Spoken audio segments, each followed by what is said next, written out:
நம் மலர்ப்பள்ளியின் ஆண்டு விழா சிறகுகள் 2025-26 மேடையில் அடுத்து வரப்போவது எஸ்ஆர் ஹன்சிகா. அவர் பெற்றோர்கள் மற்றும் ஆசிரியர்களின் இடையே இருக்கும் இனிமையையும் சிறப்பையும் கூறவிருக்கிறார். அவரை அன்பு நிறைந்த கைத்தட்டலுடன் வரவேற்போம்.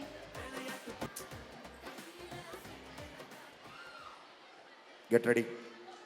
அன்னை மொழியே, அழகார்ந்த செந்தமிழே, உம்மை வணங்கி என் உரையை தொடங்குகிறேன்.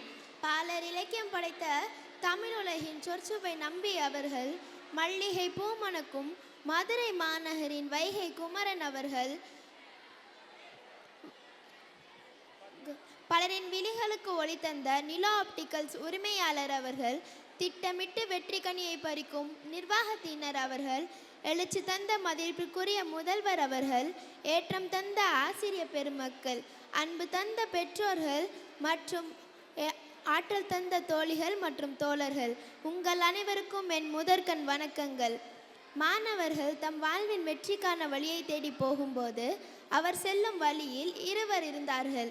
அவர்கள்தாம் பெற்றோரும் ஆசிரியரும்.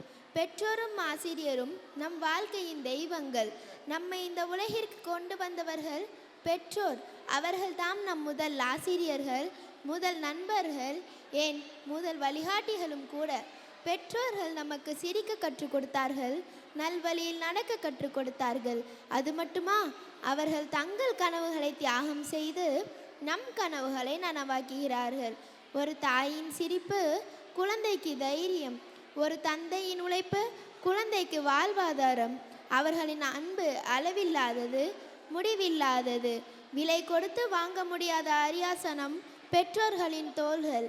பெற்றோர்கள் நம்மை அன்பால் ஒளிவிடச் செய்வது போல ஆசிரியர்கள் நம்மை அறிவால் ஒளிவிடச் செய்கிறார்கள்.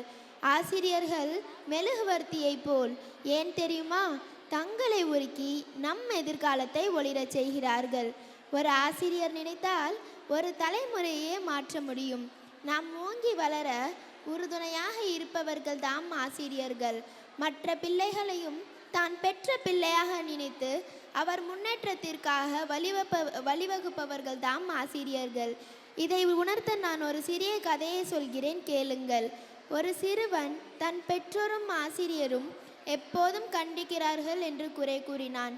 அவனது ஆசிரியர் அவனை அழைத்து ஒரு சிறு செடியை கொடுத்து, இதனை கவனித்து தினமும் தண்ணீர் ஊற்று என்றான். ஆனால் அந்த சிறுவனோ மறந்துவிட்டான். அதனால் அந்த செடி சில நாட்களில் வாடி காய்ந்து விட்டது. அவனது ஆசிரியர் அவனை அழைத்து, இந்த செடியும் உன்னை போலத்தான் அன்பு, கவனம், வழிகாட்டுதல் இல்லாமல் வாடி காய்ந்து விட்டது. அந்த நிமிடத்தில் அவனுக்கு உண்மை புரிந்தது, ஆசிரியர்களின் கண்டிப்பு அன்பின் வேடம் என்று. பெற்றோரும் ஆசிரியரும் நம்மை சிரமத்திலிருந்து காப்பாற்றும் நிழல் மரம். ஆசிரியர்களின் ஆசீர்வாதம் நம் வாழ்க்கையின் வேராகும். அவர்களை மதித்தால் நம் வாழ்வே ஒளிமயமாக மாறும். எனவே பெற்றோரின் அன்பை புனிதமாக நினைப்போம். ஆசிரியர்களின் அருளை வழிகாட்டியாக ஏற்றுக்கொள்வோம். ஏனெனில் பெற்றோரும் இல்லாமல் ஆசிரியரும் இல்லாமல் எத்திசையும் நாம் அறிய இயலாது. அவர்களின் பாதங்கள் கீழேதான் நம் வெற்றியின் வழி உள்ளது. அன்பு சொல்லும் பெற்றோரை மதியுங்கள், அறிவு தரும் ஆசிரியரை நம்புங்கள். இதுவே நம் வாழ்வின் வெற்றிக்கான வழி என்று அனைத்து மாணவர்களும் தம் வாழ்வில் இதை கடைபிடித்து வெல்வோம், சாதிப்போம். நன்றி. கனிஷ்கா வாங்க. உங்களுக்கு ஒரு விஷயம் தெரியுமான்னு தெரியல, கனிஷ்கா நீங்கள் எல்லாரும் நடனத்தை ரசிக்கிறீங்க, எல்லாரும் ஆட்டம் பாட்டம் நல்லா இருக்குன்றீங்க. கனிஷ்கா நீங்கள் கவனிச்சதில் ஒரு விஷயம் கவனிச்சிங்களா?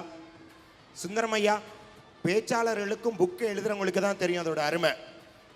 கனிஷ்கா பேப்பர் இல்லாம மனப்பாடமா திக்காம திணறாம அழகா பேசினாங்க. இன்னொன்று, கனிஷ்கா ஒரு நாள் பிரின்சிபலா மலர் ஸ்கூல்ல அந்த ட்ரைனிங் கொடுக்குறப்ப ஒரு நாள் பிரின்சிபலா இருந்திருக்காங்க கனிஷ்கா. கனிஷ்காவுடைய பெற்றோர்களுக்கும் ஆசிரியர்களுக்கும் வாழ்த்துக்கள். All the best. Wonderful speech. Thank you, Kanishka. God bless. What's your ambition? I want to become an IAS. சத்தமா சொல்லுங்க. I want to become an IAS. IAS ஆகணும்னு ஆசை. Congratulations. Attur IAS. Attur IS. Kanishka ரொம்ப சூப்பர். அடுத்து யார் வரப்போறான்னு தெரியுமா? எனக்கும் தெரியாதுல்ல. வா போகலாம். அடுத்து வரவங்களை அவங்களே சொல்லுவாங்க. சொல்லிடுங்க அடுத்து யார் வரான்னு. தேங்க்யூ.